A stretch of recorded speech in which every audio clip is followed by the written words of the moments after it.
भगवान परशुराम को न्याय का देवता कहा गया है। भगवान परशुराम के हाथ का फरसा वो दंड विधान है जिससे अत्याचारी अपना आचरण विधि के अनुरूप रखते हैं। न्याय बिना शक्ति के कभी लागू नहीं हो सकता।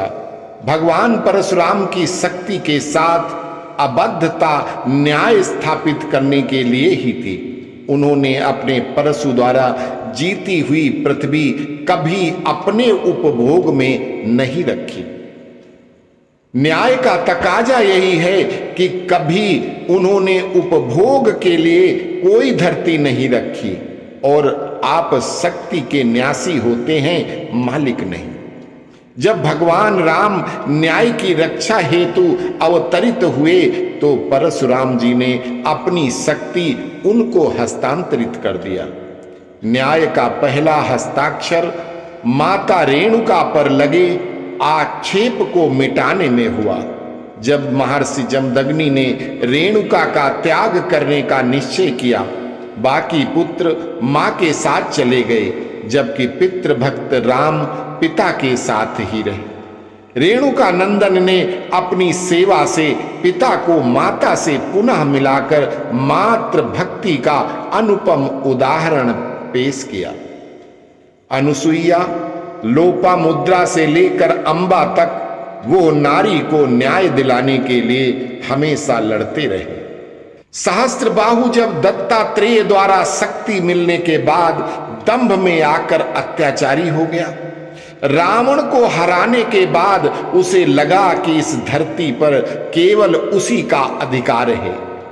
जब उसने गायों के लालच में जमदग्नि जी के आश्रम पर हमला किया और ऋषि को पुत्रों समेत मारकर अग्निकुंड में डाल दिया और गाय हाँक ले गए, तब राम परशु धारण कर परशुराम बन गए। इस प्रसंग में एक बात कहना चाहता हूं जो बहुत आवश्यक है। तमाम जातिवादी परशुराम जी को समस्त क्षत्रियों का संहारक कहकर अपनी कुंठाओं को शांत करते हैं।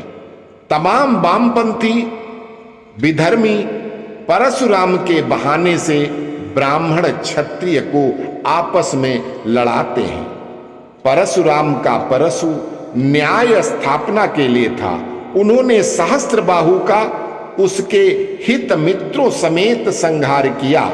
इस क्रम में अनेक बार युद्ध हुए, जिसे पूरी धरती के क्षत्रिय संहार की मिथ्या गाथा के रूप में प्रस्तुत किया जाता है, जबकि भगवान परशुराम ने भागवत पुराण के अनुसार अवतारे खोडशमे पश्यन् ब्रह्मद्रुहो न पान त्रिसप्तकृत्वा कुपितो निःक्षत्रां करोन्महीम्।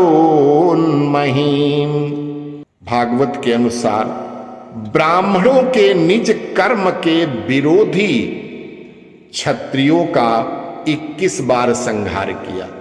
सारे क्षत्रियों को नहीं मार डालते थे जो ब्राह्मणों के विरोधी थे। अगर सारे क्षत्रियों को मार दिया होता तो रघुवंश कैसे होता, जनक का वंश कैसे होता? ऐसे लाखों क्षत्रियों के वंश थे। सबको नहीं मारा, मारा उन्हीं को जो ब्राह्मणों से द्वेष रखते थे। खास करके एक ही वंश था जिसको है वंश कहा जाता है, उसको 21 बार मारा। अब उसमें क्या था कि बालक का वध करना पाप है, नहीं करते थे। जो बूढ़ा है उसको उसका वध नहीं करते थे। सिर्फ वध उनका होता था जो उनसे युद्ध करने के लिए युद्ध के मैदान में आते थे। और इस तरह से 21 बार है वंशी क्षत्रियों से युद्ध हुआ है और 21 बार उनमें से कोई जिंदा नहीं बचा जो युद्ध करने के लिए भगवान परशुराम के समक्ष आया हो। वास्तविकता यह है कि भगवान राम को सारंग धनुष देकर उन्हें अधिक शक्तिशाली बनाने का कार्य महर्षि अगस्त से पहले परशुराम जी ने किया। जिस यदुवंशी जो है वंश है वो यदुवंश ही आगे कहा गया, जिस यदुवंशी सहस्त्रबाहु का वध उन्होंने किया, उसी यदुकुल शिरोमणि भगवान श्री कृष्ण को उन्होंने सुदर्शन चक्र देकर अत्याचारियों के विरुद्ध युद्ध करने का शंखनाद किया। शास्त्र की रक्षा शस्त्र के बिना नहीं हो सकती। भगवान परशुराम का अर्थ ही ब्राह्मण और क्षत्रिय योग है। वो न्याय के आदि देव हैं, जिन्होंने न्याय के क्रियान्वयन हेतु शक्ति धारण किया, और वही परंपरा भगवान विष्णु के अन्य अवतारों में भी हमें देखने को मिलती है। अस्तु। जय परशुराम।